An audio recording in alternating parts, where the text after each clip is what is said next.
Hello बच्चों, आज हम शुरू करते हैं हमारा सबसे इजी सब्जेक्ट। तो बताइए आप सबका सबसे ज़्यादा फेवरेट और इजी सब्जेक्ट कौन सा है? रीजनिंग। तो आज से हम हमारी रीजनिंग की क्लासेस शुरू करते हैं। तो देखिए बच्चों, आपको जब भी आप रीजनिंग करने जाओ, आपको सबसे पहले इंग्लिश अल्फ़ाबेट की नॉलेज होना बहुत ज़रूरी है। इंग्लिश अल्फ़ाबेट यानी कि A to Z तक।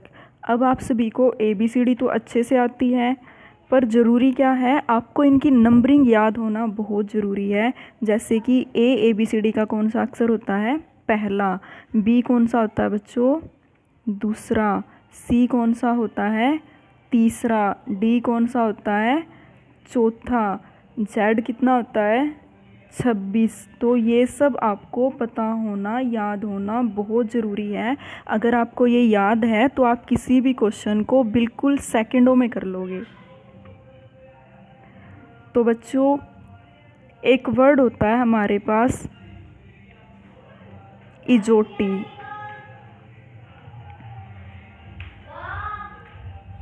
इजोटी एक वर्ड होता है बच्चों।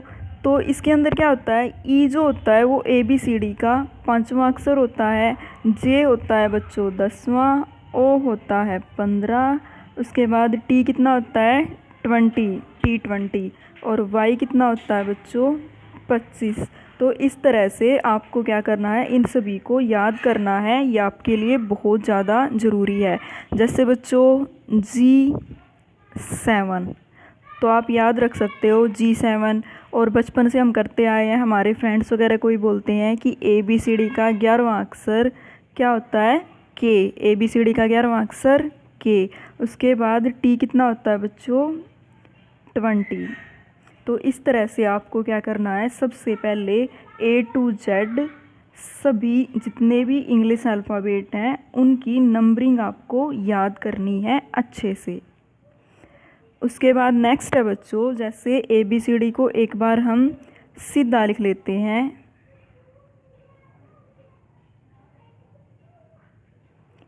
GHIJKLM। उसके बाद हम ABCD को उल्टा लिखना शुरू करते हैं बच्चों। जैसे NOPQRSTUVWXY और Z। तो इनके अंदर बच्चों ये ABCD के ऑपोजिट वर्ड हैं। जैसे ABCD का सबसे पहला वर्ड A होता है और लास्ट वाला कौन सा होता है? Z होता है। दूसरा सेकंड B होता है और लास्ट सेकंड क्या होता है? Y होता है। तो ये क्या है बच्चों? ABCD के ऑपोजिट वर्ड हैं। मैंने एक बार सीधा लिखा, उसके बाद इनको उल्टा लिख दिया। तो इनको आपको बच्चों याद करना है। आपको एक ट्रिक बना लेना माइंड में। जैसे AZ से आज़ाद कोई नाम बना लिया, BY से बॉय, CX से क्रैक्स, DW से ड्यू, GT जैसे GT रोड होता है, KP कुर्ता पजामा, कुछ भी बनाओ बच्चों। उसके बाद जैसे M और N साथ में होते हैं और ये एक दूसरे क्या होते हैं? ऑपोजिट होते हैं। उसके अलावा आपको एक बात का ध्यान रखना है बच्चों कि जो ABCD के ऑपोजिट वर्ड होते हैं, जैसे A और Z को ले लिया हमने, तो A की नंबरिंग क्या होती है? 1। और Z की नंबरिंग कितनी होती है? 26। तो ABCD के जो ऑपोजिट वर्ड होते हैं उनका जोड़, उनका प्लस हमेशा ही कितना आता है बच्चों? 27। कोई भी लीजिए आप, मान लीजिए हम लेते हैं GT।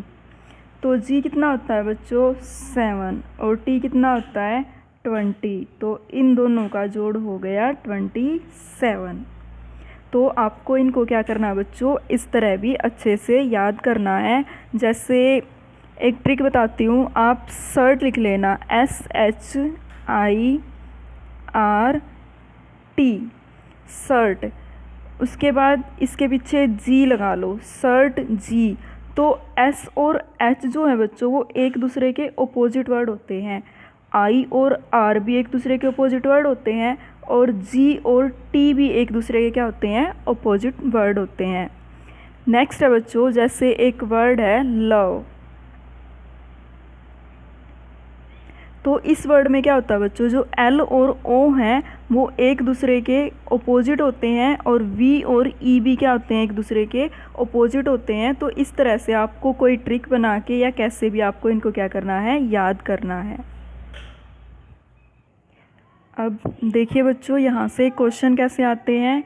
जैसे मान लीजिए आपको दिया है एक वर्ड है ZA, दूसरा दिया है आपको YB, उसके बाद थर्ड है XC, फोर्थ दिया है बच्चों WL और फिफ्थ दिया है VE। आपको इनमें से क्या करना है, एक ओड है, चार किसी ना किसी तरह सेम है, एक डिफरेंट है, तो जो अलग है डिफरेंट है वो आपको फाइंड आउट करना है। तो देखिए बच्चों, आप कैसे फाइंड आउट करोगे। Z और A एक दूसरे के अपोजिट वर्ड होते हैं, हमने याद किया था आज़ाद, AZ। सेम एज Y और B भी एक दूसरे के अपोजिट होते हैं, C और X भी एक दूसरे के क्या होते हैं, अपोजिट होते हैं। उसके बाद EV, ईवा, हमने याद किया था ना, आज़ाद, बॉय, क्रैक्स, ईवा। तो ये सारे क्या हैं, अपोजिट वर्ड हैं। और WL ये एक दूसरे के अपोजिट नहीं होते बच्चों।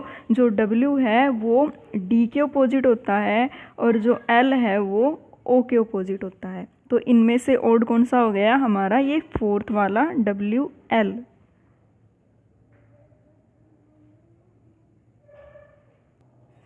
नेक्स्ट देखिए बच्चों, जैसे आपको एक क्वेश्चन दिया है, आपको फर्स्ट दिया है DG, सेकंड आपको दिया है FG, उसके बाद थर्ड दिया है बच्चों HI, फोर्थ है आपका JK और फिफ्थ है बच्चों LM।